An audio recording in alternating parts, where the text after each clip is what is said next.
Hello दोस्तों, स्वागत है आपका एक बहुत ही कमाल की और फ्रेश वीडियो में, जिसमें आज हम बात करेंगे येलो ड्रीम्स क्रिएशन के बारे में। मेरे पास है अभी येलो ड्रीम्स क्रिएशन की 7 बेहतरीन कॉमिक्स, रक्षक, कार्मा और द विलेज। इस वीडियो को लास्ट तक देखिएगा क्योंकि लास्ट में मैं आपको इन सारी कॉमिक्स की शॉर्ट में स्टोरी बताऊंगा। येलो ड्रीम्स क्रिएशन की शुरुआत हुई थी सन 2012 में। इसकी पहली ग्राफिक नॉवेल द कार्मा 2013 में बैंगलोर के कॉमिक कॉन में लॉन्च किया गया था। इसके फाउंडिंग मेंबर्स हैं अश्विन श्रीवत्संगम और शमीक दास गुप्ता, और इसका हेडक्वार्टर फिलहाल कैलिफोर्निया और मुंबई में है। तो गाइज, मेरे पास जो कॉमिक्स है, रक्षक पार्ट 1, 2, 3, 4, कार्वा पार्ट 1, 2 और फाइनली द विलेज, ये सभी ग्लॉसी पेजेस में हैं। अब ग्लॉसी पेजेस का मतलब होता है वो जो पहले नॉर्मल पेजेस आते थे ना, वो नहीं। ग्लॉसी पेजेस ज्यादा स्मूथ होते हैं, ज्यादा सॉफ्ट होते हैं और ज्यादा सेफ भी होते हैं क्योंकि इसको दीमक नहीं खा पाते। रक्षक जो कि एक मास्टरपीस है, इसमें 4 पार्ट हैं। पहला और दूसरा पार्ट 70 पेजेस का है, तीसरा पार्ट 120 पेज का है और चौथा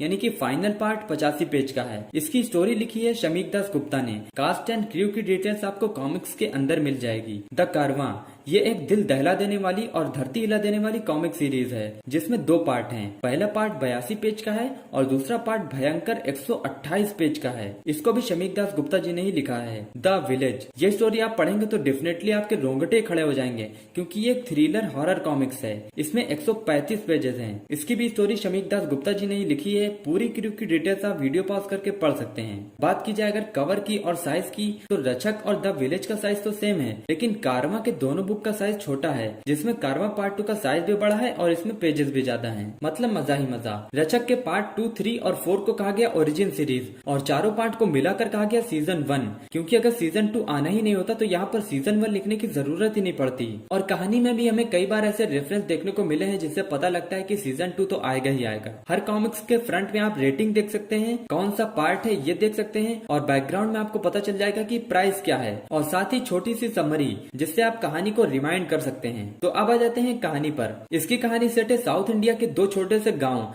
नवा मलाई और कटियाल पर। अब नवा मलाई से 6 किलोमीटर की दूरी पर एक रोड गई है जहाँ से एक आदमी अपनी कार से जा रहा होता है और उसके साथ होती है उसकी बेटी और उसकी वाइफ। लेकिन तभी अचानक से उसकी कार खराब हो जाती है और वो मदद मांगने के लिए गाँव की तरफ चल पड़ता है और अपनी फैमिली को वहीं कार में रुकने के लिए बोलता है। गांव पहुंचकर उसकी मुलाकात होती है एक लोहार, एक बारटेंडर और गांव के मुखिया थेवर से, और ये तीनों उसको वापस जाने के लिए मना करते हैं और बताते हैं कि अगर वो वापस गया तो वो भी मारा जाएगा, जैसे उसकी फैमिली मारी जा चुकी है, बिल्कुल उसी तरह जैसे 20 साल पहले एक पूरी बस के लोग मारे गए थे। लेकिन वो नहीं मानता और आखिर में उन तीनों को हार मानकर उसके साथ चलना ही पड़ता है। और रास्ते में थेवर उसको बताता है कि कैसे 20 साल पहले उसके फादर कोड़ा कबीले के लोगों पर राज किया करते थे और उनको अपना नौकर समझते थे और उनके साथ बहुत बुरा व्यवहार करते थे। और साथ ही ये भी बताता है कि कैसे उसके फादर ने कोड़ा कबीले के जमीन को हथिया लिया और बेचकर भाग गया। अब खरीदने वाले ने वहाँ पर एक केमिकल फैक्ट्री बना दी जिससे कबीले वालों के पास न तो रहने के लिए घर बचा और न ही खेती करने के लिए जमीन। और यही थे उसके फादर के पाप जिसकी सजा लोग आज भी भुगत रहे हैं। क्लाइमैक्स में हमें कई सारे खून खच्चड़ और ब्लडी सीन दिखाए गए हैं जो कि दमदार हैं, और नीले मॉन्स्टर से फाइट करना तो वाकई मजेदार थी। कारवां, इसमें सदियों से खून पीने वाला एक ग्रुप दिखाया गया है जो भारत के रेगिस्तानी इलाकों में अपना कहर दिखाता है। इस ग्रुप में ज्यादातर फीमेल मेंबर्स हैं और इन लोग पहले तो नौटंकी दिखाने का नाटक करते हैं, मतलब एक तो नौटंकी दिखाते हैं, ऊपर से नौटंकी दिखाने का भी नाटक करते हैं, फिर अचानक से हमला कर देते हैं, इसलिए इनको कहा गया कारवां। कारवां सेकंड पार्ट की शुरुआत होती है देवगढ़ से। देवगढ़ चंबल के पास ही एक गाँव है और यहाँ पर हमेशा से ही दस्यु डाकुओं का आतंक रहा है। लेकिन देवगढ़ की रखवाली का जिम्मा उठाया है ठाकुर सूर्य प्रताप सिंह ने और उसकी खूबसूरत बेटी मधुराक्षी ने, और मधुराक्षी से प्यार करता है फॉरेस्ट ऑफिसर अविनाश, और ये तीनों मिलकर किसी तरीके से अपने गांव को डाकुओं से बचा कर रखते हैं। लेकिन एक दिन भेड़िया खान अपने फौज के साथ देवगढ़ पर अटैक कर देता है और वो देवगढ़ को तो तबाह करता ही है, साथ ही मधुराक्षी के साथ बदतमीजी भी करता है। और ये सब होता है अविनाश के सामने जो कि मधुराक्षी से प्यार करता था। अब भेड़िया खान तो वहाँ से चला गया, लेकिन अब मधुराक्षी के अंदर बदले की भावना है और अविनाश के अंदर भी बदले की भावना है। अब ये तो हो गए 3 मेन कैरेक्टर्स, एक भेड़िया खान,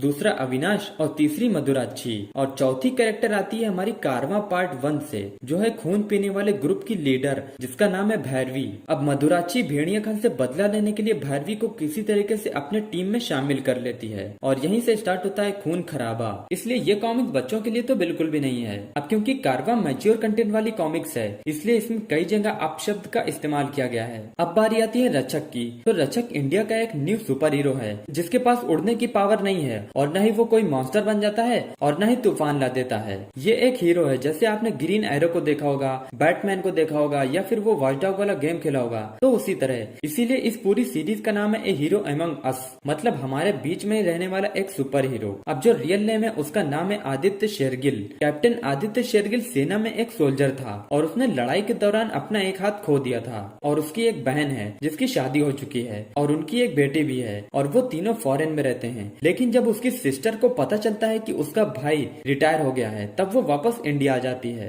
लेकिन इंडिया आने के कुछ दिनों बाद ही दोनों पति पत्नी एक कार एक्सीडेंट में मारे जाते हैं। अब बस उसके साथ बची है उसकी कजिन। अब कैप्टन आदित्य शेरगिल अपने आसपास और भी बुराइयों को देखता है जो कि उससे देखा नहीं जा रहा होता है, क्योंकि वो पहले भी बहुत कुछ खो चुका है। और इसी सब के साथ शुरुआत होती है एक सतर्क हीरो की, जिसमें उसकी कजिन भी उसके साथ है। तो गाइज, याली ड्रीम्स क्रिएशन की जितनी भी कॉमिक्स है उसमें कुछ पेजेस ज्यादा हैं और साइज भी बड़ा है, लेकिन जब मैंने पढ़ा तो मुझे कहीं पर भी बोरियत महसूस नहीं हुई और बीच बीच में कहीं पर भी कोई फालतू के एड पेजेस और फालतू के पैनल्स नहीं है। और याली ड्रीम्स क्रिएशन ने शुरुआत से लेकर आखिरी तक अपनी कॉमिक्स में कई सारे इम्प्रूवमेंट्स किए हैं। जैसे रक्षक के पार्ट 1 में इशू नंबर हाईलाइटेड नहीं है, जबकि सेकेंड पार्ट से हाईलाइटेड है। और फर्स्ट एंड सेकेंड पार्ट में पेज नंबर नहीं दिया गया है, जबकि थर्ड पार्ट से पेज नंबर भी दिया गया है। और जब भी आप द विलेज और कारवां पढ़ेंगे तो आपको ऐसा लगेगा कि जैसे कोई मूवी देख रहे हैं, क्योंकि इसका आर्ट वर्क और कलरिंग एकदम बवाल है। तो गाइस, ये सारी कॉमिक्स अमेजन पर अवेलेबल है और याली ड्रीम्स क्रिएशन की वेबसाइट पर भी है।